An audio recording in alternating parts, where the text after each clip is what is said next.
Here are 5 more movies about depression and loneliness that you really need to see. These picks are from my watch list and I am pretty sure you're gonna like this in a time of hopelessness. This is basically a series of movies about depression. You are watching the second part and I hope that you too send me some recommendations about movies on depression or loneliness because I feel like I finished them all. Even for real, I feel like I've only seen movies about depression or loneliness in my life. But whatever, let's see what's on this part. Chunking Express. A portrayal of lyrical loneliness, Wong Kar-wai does this so perfectly with extraordinary camera skills. While most of his movies deal with loneliness more or less, I think Chunking Express is the most authentic about showing the feeling of being isolated inside oneself. I have to say it's not a sad film. Don't believe in going expecting a movie sad that might make you cry. Wong Kar-wai lets you enjoy the loneliness. It's not so pleasing, but he creates characters in the film who feels each other's lonesome states. But one can say that it's a film about solitude, not loneliness, but it is. It is about loneliness, but so oddly peaceful. 飲みに行かないね。え、夫が許さないって？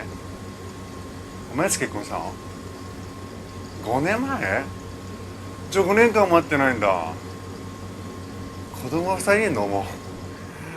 On first watch, I wasn't really hooked with the story, but later realized it's not a film for the story. It's about the connection between the characters and their deep feelings. And in a manner of reflecting that, it hardly gets as calm as Chunking Express is.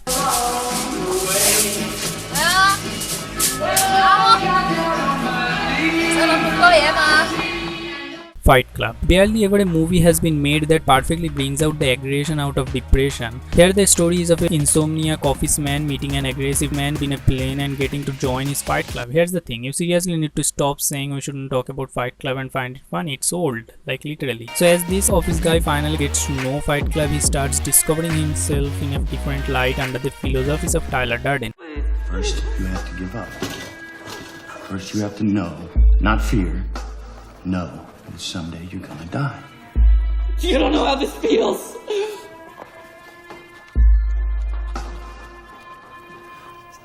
It's only after we've lost everything that we're free to do anything. This film is philosophical. For me, it is educational even. It makes you want to get off of your bed and punch your guts and tells you stop being depressed. And we also need to stop assuming Fight Club as a toxic masculine film. It is masculine surely, but not closely even toxic. It says with conservations, yes, but above everything remains original with its exceptional storytelling. Girl Interrupted. From the year of Fight Club, there were more films that brought out issues of mental illness, from which Girl Interrupted was one of the best. I think the reasons it got so many negative reviews is it's all over everything sometimes. Even may feel over dramatic and unrealistic at points, but it's not.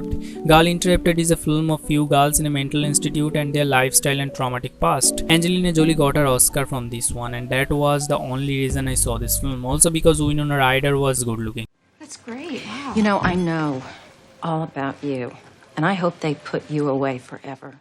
But it worked for me. I thought it might be cliche, which it was, but it didn't feel like it. It brought something else in the plate, looked like some same old dish but had different taste. It treated issues of mental illness in proper light and never lost track from the characters and their arc. The darkness and sweetness is so immensely balanced in Girl Interrupted, and at the end it's a film worth the time. The Hours. A story of Virginia Woolf committed suicide by drowning herself. The Hours is as you think it is, all about depression, but there is more. It's divided in 3 different stories, all with a story of choice between life and death. The Hours is a film I don't think I can review very well. I will need a whole day after a rewatch to maybe discuss it a little better. But for now, all I know is that I was stunned after watching this. I felt that it did something reflecting depression that most other films usually can't.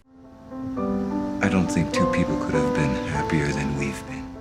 It uses the character of Virginia Woolf, besides also take her stories and combine into one tale where everything fit perfectly. Moreover, it was seriously hard for me to recognize Nicole Kidman in this film. That proved how amazing of a performance she gave. That also was my favorite performance from that year. I missed London life.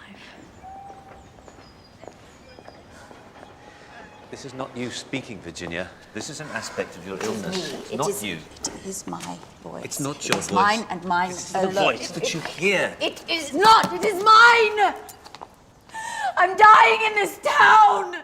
Lost in translation. I read a review on letterbox how this film insults the Japanese people. But how I see films, that can't even be a problem. The perspective can matters, but it's a comedy, and in some way it made me like Japanese people, so I wouldn't really say it's an insult. But beyond that, the way this film have portrayed loneliness is just real, and there is no questions towards the characters that can be made. It's a film where an older man meets a younger woman at the away country, while both of them are lonely in their own ways, but doesn't really try to show too much, but just try to leave it on. Wish I could sleep. Me too. The writing for the lead two character is everything in here, and this film mattered in a high manner, if I can say. Does it get easier? No. Yes. It gets easier. So that's all in this video. Hope you liked the list. If not, share your opinion in the comments. I'll surely reply if it's not insulting. Till then, keep watching movies and bye. I know you do.